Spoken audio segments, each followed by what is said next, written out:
All right, so we made it to Jersey, and we are here to get the pick up this '39 Mercury. So I got a handful of photos from the owner that his grandfather had bought the car roughly in the '60s and had owned it for a while, and then he actually took ownership of it. He drove it, I think they said in the '90s, to his prom, and it sat here. He moved out of state, and now he did realize that he wanted to get the car out into the world again. We got the phone call. Here we are. And, oops. Can't be easy.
Smells like that mouse key.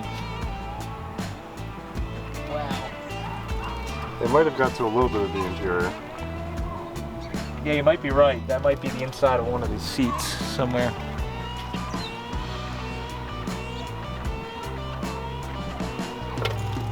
Oh.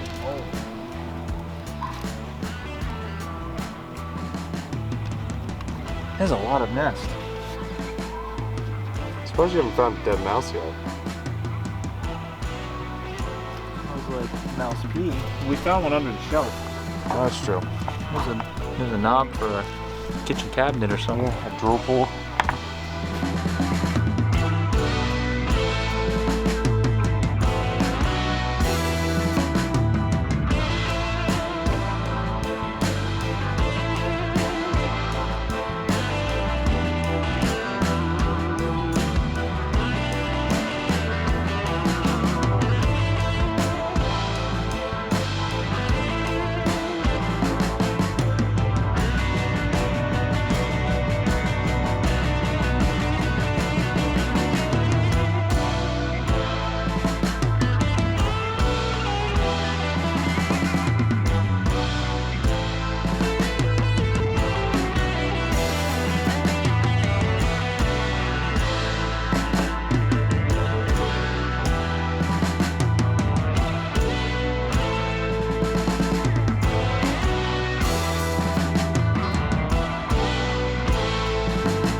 She is not budging. All right, so the gist of today's video is fail. Fail over and over and over again. So I dug into this car, took like all kinds of stuff apart, and it is still stuck. And if all else fails, we may just have to pull the engine and just investigate even further, but it's not been a win, unfortunately. So I had a lot of time invested in that engine, and really I wasn't having a great feeling about it. So we started looking around in our stash of engines we have at the warehouse. We had a really good candidate that thought would be a good engine.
frozen.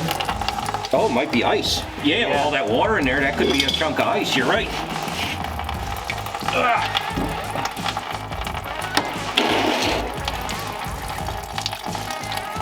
To find out, you get the. That is a lot of water there. That does not just seem like. That's not from the heads, because that's straight water. Yeah. That's looking Maybe like, there's a reason why this engine wouldn't turn over for me no matter what I did. I'm fairly certain it's because it's rusted tight. Yeah. That's a lot of water too. Wow.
We got to get a few more parts on this thing, but again, we like to do those what I call small victories where we get it in, we got it to fire, we're all happy, we're going to try and end the week on a good note.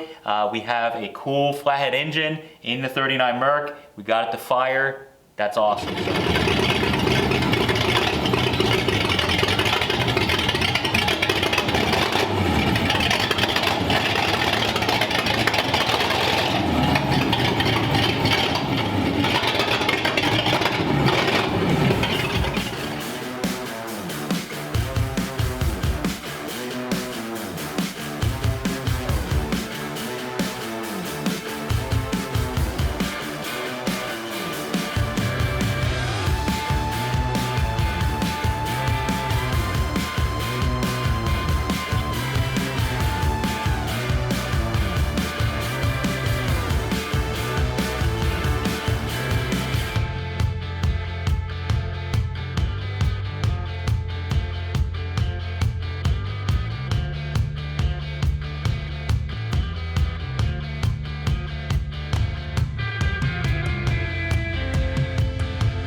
Plenty of room. Straight. You're good.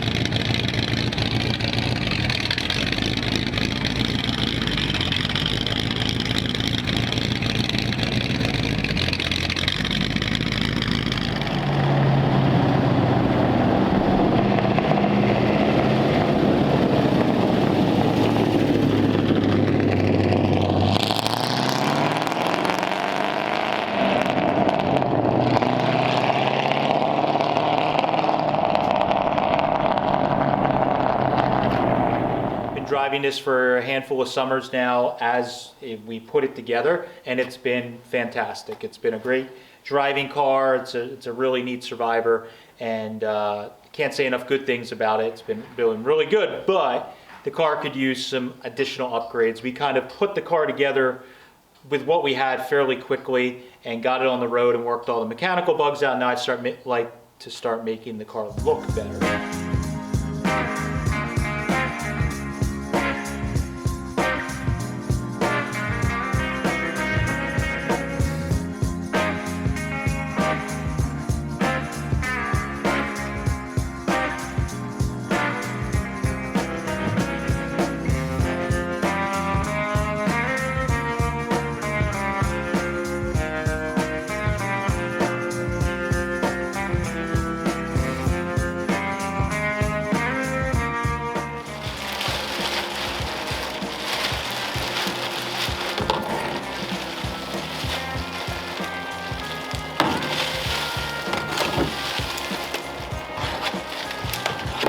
Guessing they were carrying the seat pieces up. Oh, absolutely. Good thing no one turned on the interior light. It's down the barrel wire right in the middle of that nest.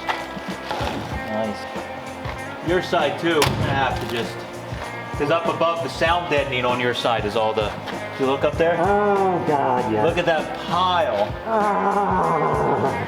Great. I didn't look up over there.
big step here, getting this thing outside, no clamps. Last couple shots I was cutting all the bracing out of the inside because the roof is welded back on completely. We put the trunk lid on. The trunk lid still needs a little bit of adjustment, but it's really close. But I'm going to be doing some further modifications where the trunk lid may come off again. For kind of a wrap up for anybody that maybe wasn't following along in every video, we took 4.5 inches out of the windshield. I moved the upper part of the windshield up 1 inch, and then we stretched the gutter. It was 5 or 6 inches. It's like 5 7/8, so we'll round up. 7/8. Okay. We'll round up to 6. Yeah, so it's just under 6 inches. We stretched the gutter. That gave us more of a graceful look to the opening. And then I ended up building the whole rear part of the roof from scratch.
All right, so that is wrapping up our time-lapse video on this crazy adventure of finding this 39 Mercury in a garage in New Jersey by the beach, kind of forgotten, and bringing it back, reviving the car, driving it as a mostly stock or mild customized car, and then last winter taking it under the knife and fully customizing it into something that I think is a timeless look. As with all customs and all project cars, this car is not done. I kind of just decided to stop at a certain point, repaint the car with old lacquer, melted into the original lacquer so that it kind of looked like a car that was done back in the day. We found it, just polished the old paint up. Like any car, like I said, we want to keep changing things. So I plan on changing the dashboard, smoothing some more stuff, rechroming some things, and it'll just continue to change and get better all the time. But I'm really happy with how this thing turned out. All I know is a car like this, when you're driving it down the road, you feel like the coolest guy in town. I get the allure of having a traditional custom like this. It is really, really cool, and I'm so stoked to have this car on the road, driving it around. And it's pretty neat to see something from the day we found it. This was the silhouette that I had in my head, and now we have the real thing here and finished and driving. So I hope you guys enjoyed this video. If you like it, definitely drop a comment down below. Let us know what you think of this 39 Mercury transformation. And if you like it, share it with a friend, and hopefully it'll inspire somebody else to customize or hot rod their old car. Thanks guys for following along. Appreciate it. Catch you later.